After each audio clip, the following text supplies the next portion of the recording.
많은 분량을 자랑하는 애니메이션을 한 편 볼 시간에 다 본다. 오늘은 특별히 30분 안짜기. 오늘 다룰 작품은 20세기의 애니메이션 중 최고의 명작으로 꼽히며 70년대 미국 액션 영화와 홍콩 누아르 영화 첩혈상웅, 영웅 본색2 등의 여러 영화를 오마주하고 이를 과거와 현재, 꿈과 현실에 대한 갈등이란 주제에 따라 SF 세계관에서 매력적인 음악과 여러 장르의 혼합을 통한 옴니버스 형식으로 에피소드마다 깊은 메시지를 전달하는 작품 카우보이 비밥입니다. 본 영상은 카우보이 비밥 한국어 더빙판을 기준으로 제작되었음을 알립니다. 2003년 인류는 태양계 모든 행성들을 생활권으로 이용할 수 있도록 행성과 행성 사이를 이동하는 위상차 공간 게이트라는 차원문의 개발에 돌입하여 18년간 천재 프로그래머 체스마스터 헥스의 주도하에 게이트를 완성하게 되었지만 그 개발의 주요 인물인 헥스가 게이트의 안정성에 대해 의문을 품고 실용화에 반대하기 시작합니다. 그러나 게이트 공단은 그의 말을 무시하며 헥스를 추방한 후 계획을 진행하다 2022년에 지구와 달 사이의 게이트에서 실행된 공명 테스트에서 큰 폭발 사고가 나고 이 사고로 인해 많은 인명피해는 물론 파괴된 달의 파편이 지구에 시도 때도 없이 낙하하기 시작합니다.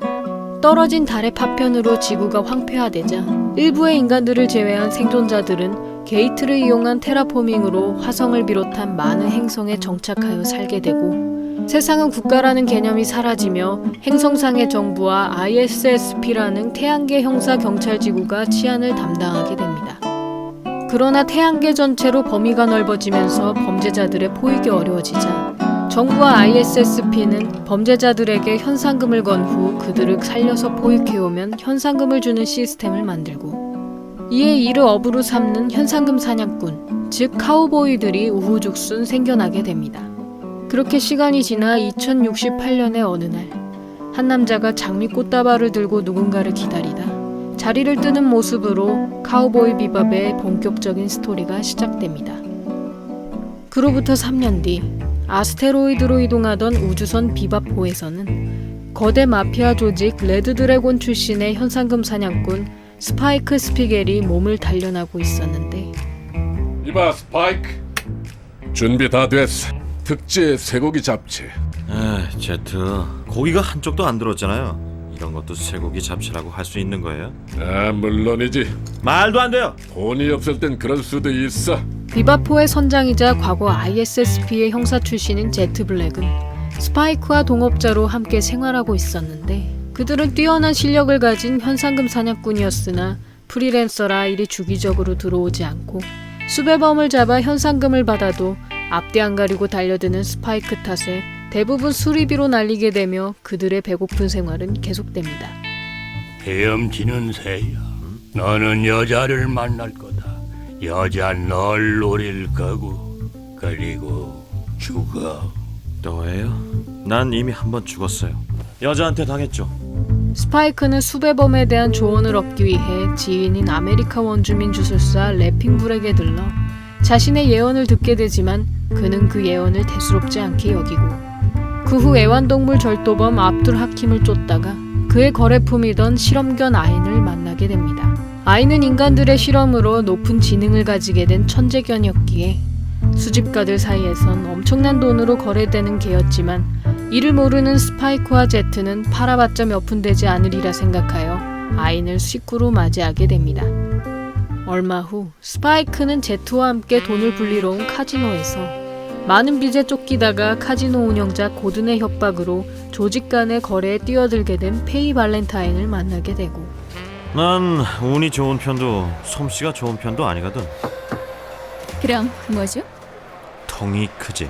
페이는 거래하기로 한 조직원이 스파이크라고 착각하여 그에게 거래물이었던 칩을 넘겨줄 것을 요구합니다. 그러나 스파이크가 장난으로 그 칩을 삼켜버리고 이에 거래가 무산됐다는 것을 알아챈 카지노 측 직원들이 습격해오며 페이는 자신의 전용기 레드테일을 타고 도망치지만 거기에 매달려있던 제트와 스파이크에게 붙잡히게 됩니다. 제트, 얼마나 땄다고요? 적어도 20만 원 넘을걸. 누가 날렸더라? 당신이 칩만 제대로 전해줬으면 아무 문제 없었잖아. 칩? 에이 더러워. 난 한 곳에 머무를 수 없는 몸이에요. 우리 일족은 사랑을 찾아 떠돌아다니는 로먼이에요. 아? 정말 무식하네. 집시 말이야. 그리고 당신들처럼 아무 생각 없이 사는 사람을 고조라고 부르지. 사실 스파이크가 가지고 있던 칩은 실제 거래를 약속했던 조직원과 부딪히면서 바뀐 진짜 크리프트 브레이커였고, 이를 알아챈 고든이 스파이크와 제트에게 거래를 제안합니다. 3천만 우론과 칩을 교환하기로 한 스파이크는 거래 장소에 나섰다가 카지노 측의 배신으로 공격을 받게 되고, 그때 이 틈을 노리던 페이가 그의 돈을 모두 들고 도망가 버립니다. 고조. 아, 노바디. 굿바이. 깨끗이 당했군. 그러나 얼마 후 페이는 레드테일의 연료 부족으로 다른 우주선들의 도움을 요청하던 중 스파이크와 제트가 탄 비바포와 맞닥뜨려 그들에게 붙잡히게 되고, 그 후 두 사람에게 협력하게 되면서 그녀도 비바포의 동업자이자 식구로 지내게 됩니다. 그러던 어느 날 레드 드래곤의 간부 마우 옐라이가 현상수배범으로 올라오며 스파이크와 제트 사이에 심상찮은 기류가 흐르는데, 영 땡기질 않는데. 그럼 할 수 없죠. 기다려 스파이크. 저 사람이 누군지 알기나 해? 대충은요. 상금도 많고 정보도 모으기 쉽고. 나한테 숨기는 거라도 있나? 무슨 일 있어요? 기다려 스파이크. 스파이크는 제트의 만류에도 마우를 찾으러 나가버리고, 페이는 많은 현상금에 눈이 멀어 냉큼 마우가 있다는 오페라 공연장으로 찾아갑니다. 그러나 사실 마우는 타조직과 평화협정을 맺던 중 이를 탐탁치 않게 여기던 레드 드래곤의 간부이자 스파이크의 옛 동료였던 비셔스에게 이미 살해당한 뒤였고, 현상금도 모두 스파이크를 꿰어내기 위한 비셔스의 작전이었는데, 떨고 있나? 당신 누구죠? 비셔스. 여기에 페이가 걸려들게 되면서 비셔스는 그녀를 인질 삼아 스파이크를 불러내고, 과거 레드 드래곤의 일원이자 마오의 절친한 친구였던 아나스타샤에게 마오의 죽음을 들은 스파이크는 자신의 은인이었던 그의 은혜를 갚기 위해 비셔스가 불러낸 교회로 찾아갑니다. 천국에서 쫓겨난 천사는 악마가 될 수밖에 없지. 난 단지 깨지 않는 꿈을 꾸고 있을 뿐이야. 서둘 것 없어 비셔스. 3년 만에 재회잖아. 자기 은인까지도 가차없이 해치워버리는 친구니까. 마오는 이빨 빠진 맹수였어. 스파이크는 페이를 붙잡고 있던 조직원을 쏴버리면서 비셔스파의 조직원들과 싸움에 돌입하고, 마지막엔 결국 비셔스와 맞붙게 됩니다. 스파이크, 지금 네가 어떤 얼굴을 하고 있는지 알고 있나? 네 몸속에 나와 똑같은 피가 흐르고 있어. 그런 피는 이미 다 흘려버렸어. 그럼 왜 아직 살아있는 거냐? 비셔스는 스파이크의 얼굴을 잡아 교회 밖으로 던져버리는데, 그 순간 스파이크가 수류탄을 건물 안에 던져 넣으면서 교회는 커다란 폭발이 일어나게 되고, 그 광경을 바라보던 스파이크는 3년 전의 과거를 회상합니다. 3년 전인 2068년, 레드 드래곤의 조직원이었던 스파이크와 비셔스는 적진에서 등을 빌려줄 수 있을 정도로 서로를 신뢰하는 동료이자 친구였으나, 스파이크가 비셔스의 연인인 줄리아를 만나게 되면서 둘의 관계가 어긋나기 시작합니다. 눈동자 세계에 서로 다르군요. 왼쪽 눈으로는 과거를 보지. 그럼 오른쪽 눈은? 언제 죽어도 상관없다는 듯이 공허한 삶을 살던 스파이크는 처음으로 줄리아를 만나면서 자신이 살아있다는 것에 대한 감사함과 죽음에 대한 두려움까지 느끼고, 결국 둘은 서로 사랑에 빠지게 됩니다. 이번 일이 끝나면 난 손을 씻겠어. 당신을 죽일 거예요. 죽은 걸로 할 생각이야.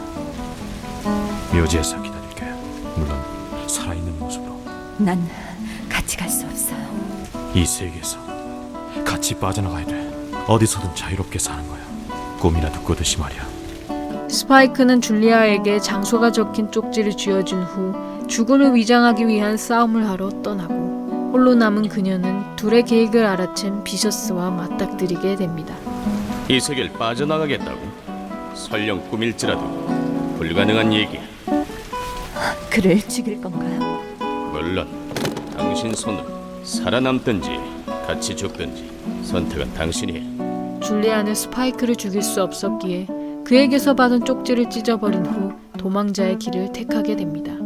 한편 빗속에서 줄리아를 기다리던 스파이크는 그녀가 오지 않는다는 것을 깨닫고 방황하던 중 제트를 만나 현재의 삶을 살게 되는데, 비셔스와의 싸움으로 큰 부상을 입은 그는 줄리아가 자신을 감명해주던 날의 꿈을 꾸다 잠에서 깨어나게 됩니다.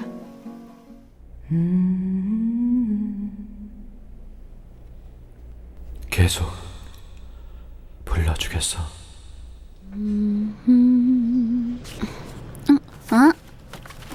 드디어 깨어났네?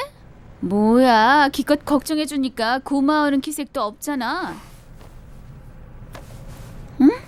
움치. 스파이크에게 줄리아가 없는 삶은 마치 꿈을 꾸는 듯한 느낌이었기에 그는 언제나 현실감 없이 무기력했으며 죽음의 위기에 놓인 상황에서는 오히려 모험하는 꿈을 꾸듯이 즐거워하는 모습을 보입니다. 무슨 일이 일어날지 몰라. 쏘는 순간 터져버릴 수도 있고. 기대가 되는데요. 뭐지? 다신 못 볼지도 모르니까 얼굴이나 한번 봐두려고. 아, 드디어 나가려고? 내가 아니라 그쪽 말이야. 어쩌면 이게 내 마지막이 될지도 모르겠군. 이렇게 말하면 구하러 와줄 건가? 그러던 어느 날 제트와 페이는 지상화를 그린 현상 수배범으로 예상되는 레디컬 에드워드라는 해커를 찾아 나서는데, 이를 알아챈 해커 레디컬 에드워드, 즉 자칭 에드워드 웡하우 페펠루 티브르스키 4세는 페이에게 자신을 비바포의 식구로 받아줄 것을 조건으로 그녀에게 현상 수배범에 대한 정보를 넘깁니다. 그러나 페이가 약속을 지키지 않자 에드는 비바포를 해킹하여 자신의 앞으로 오도록 조종하고 거의 반강제적으로 비바포의 일원이 됩니다. 그렇게 비바포는 4인조의 애완견 한 마리로 구성되어 현상금으로 먹고 사는 나날을 보내던 중 제트는 페이가 잡은 현상범을 넘기기 위해 고향 가니메드에 들르게 되고 거기서 옛날에 자신을 떠난 애인 아리사를 만나게 됩니다. 집에 돌아가 보니 그 시계만이 남아있더군.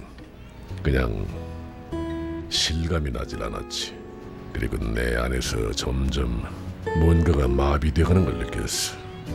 난 그냥 알고 싶을 뿐이야. 그때 당신이 떠나버린 이유를. 벌써 잊었어요. 가지 않는 시계는 필요 없어요. 그녀가 자신을 떠난 이유를 듣지 못한 채 자리를 뜬 제트는 얼마 후 아리사의 현재 애인인 린트 셀로니어스가 아리사를 공격하려던 사채업자를 살해한 혐의로 현상수배되었음을 알게 되고 그는 도망치는 아리사와 린트를 쫓기 시작합니다. 오지 말아요.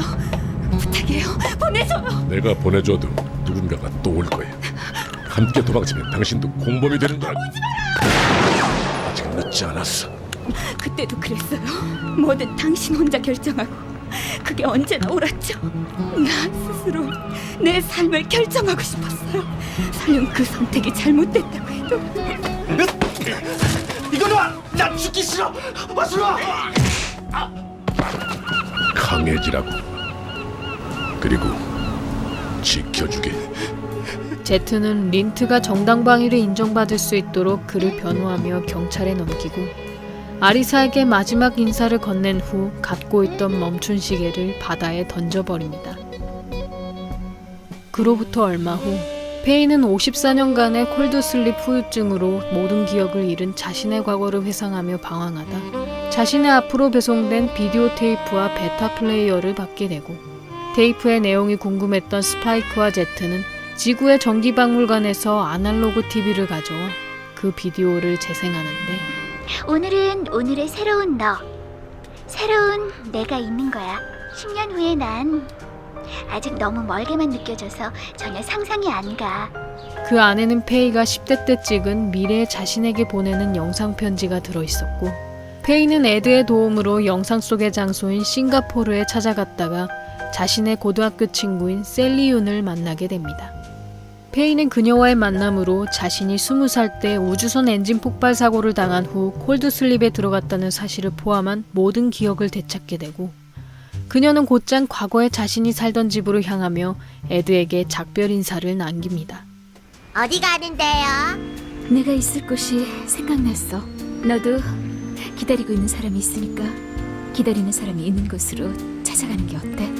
그게 세상에서 제일 좋은 거니까. 에드는 페이의 과거를 추적하는 과정에서 자신의 아버지가 본인을 찾아다닌다는 소식을 듣게 되고, 이에 그녀는 아버지에게 해킹으로 현상금을 걸어 스파이크와 제트가 그를 찾게 만듭니다. 그렇게 찾게 된 아버지는 에드와의 재회에 기뻐하던 것도 잠시, 자신의 업무가 생기자 딸을 두고 재빨리 떠나버리고, 그런 아버지의 뒷모습을 바라보던 에드는 그래도 아버지를 따라가겠다는 결심을 하며 아인과 함께 비바포를 떠나게 됩니다.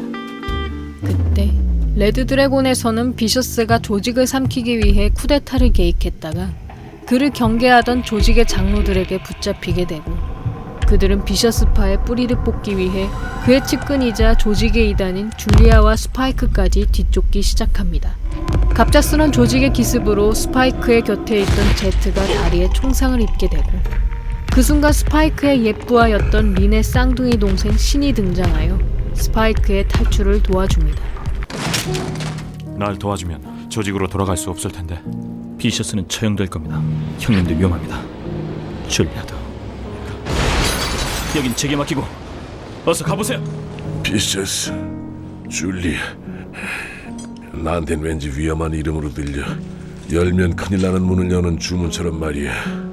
제트는 과거에 얽매여 있는 스파이크에게 다리를 잃은 남자가 킬리만자로를 발견한 이야기를 들려주며 그가 더 이상 레드 드래곤의 일에 나서지 않길 바라지만, 난 이 얘기가 마음에 안 들어. 남잔 과거에만 매달려 있거든. 죽음 앞에서 필사적으로 자신이 살아있다는 증거를 찾듯이 말이야. 여자가 있었죠. 난생 처음 정말 살아있는 여자를 봤어요. 그 여자는 잃어버린 나의 반쪽이에요. 내가 찾고 있던 내 반쪽이요. 자신이 살아있다는 증거는 오직 줄리아의 존재로만 확인받을 수 있다는 듯한 스파이크의 말에 제트는 더 이상 그를 말리지 못합니다. 한편 에드에게 작별 인사를 건넨 후 과거의 집에 돌아간 페이는 이미 오랜 세월이 지나 폐허가 되어버린 풍경에 망연자실하고, 그 충격에 이곳저곳을 헤매던 그녀는 레드 드래곤의 조직원들에게 쫓기고 있던 줄리아를 만나게 됩니다. 당신 이름은? 페이 발렌타인. 아주 흔한 이름이지. 당신은? 줄리아. 아주 흔한 이름이지. 혹시 스파이크를 만나거든. 거기서 기다린다고 전해줘. 계속 기다리겠다. 어떻게? 안녕. 페이 발렌타인.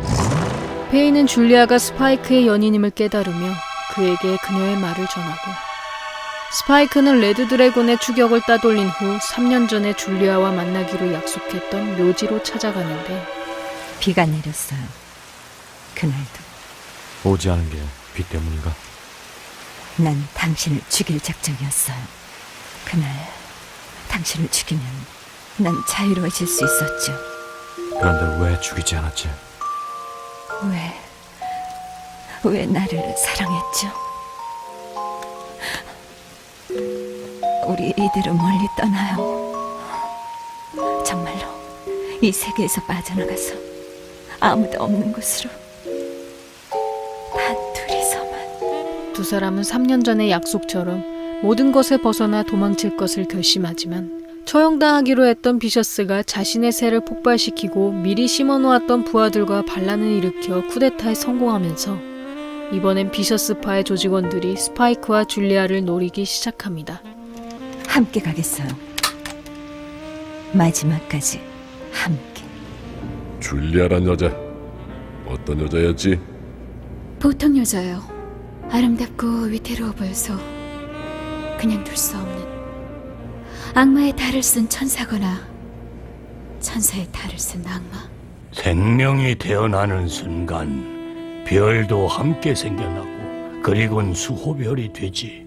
생명이 다하는 순간 별도 함께 떨어져 사라지고 말지. 스파이크와 줄리아는 함께 조직의 추격에 맞서 싸우다 그만 줄리아가 한 조직원의 총에 맞아 숨을 거두고,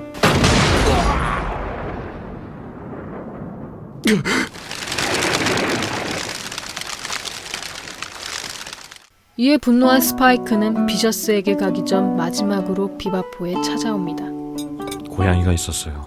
그 고양이는 좋아하지도 않는 여러 주인들을 거치면서 100만 번을 죽고 다시 또 100만 번을 살아났죠. 고양이 죽는 게 두렵지 않았어요. 어느 날 하얀 암고양이를 만나 둘은 함께 행복한 시간을 보냈어요.